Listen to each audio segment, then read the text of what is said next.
నిన్న మొన్న రేవంత్ రెడ్డి గారు చాలా దగ్గర సభలలో ఒక మాట చెప్పారు, మేము రైతు రుణమాఫీ 100కు 100% చేసినామని చెప్పారు. చేయలే. మీరేం చేసిండ్రు? మొదలు మీ అంతటా మీరే ప్రభుత్వం నుంచి 44,000 కోట్లు అయితే రైతు రుణమాఫీ అవుతుందని చెప్పారు. కానీ చేసింది ఎంత? 21,000 కోట్ల రూపాయలు. కానీ క్యాబినెట్ డెసిషన్ చేసింది ఎంత? 28,000 crores. అంటే 28,000 కోట్లు రైతు రుణమాఫీ చేయాలని క్యాబినెట్ చెప్తే మీరు చేసింది 21 కోట్లు. పైగా ముఖ్యమంత్రి గారు ఏమాత్రం మొహమాటం లేకుండా నేను 100% రుణమాఫీ చేసిన అంటారు.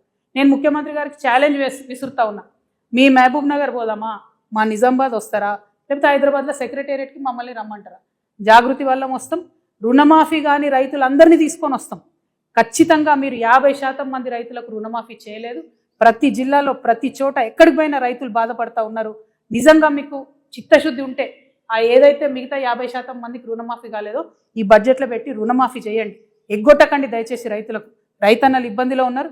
ఇప్పటికే మీరు యూరియా కూడా ఇవ్వలేని పరిస్థితులలో, మేనేజ్ చేయలేని పరిస్థితుల్లో రైతులు ఇబ్బంది పెడుతున్నారు. ఇది కరెక్ట్ కాదు. ముఖ్యమంత్రి గారు నిజాలు చెప్పండి ఇప్పటికన్నా అని చెప్పి మేము వారికి హెచ్చరిక చేస్తూ ఉన్నాం.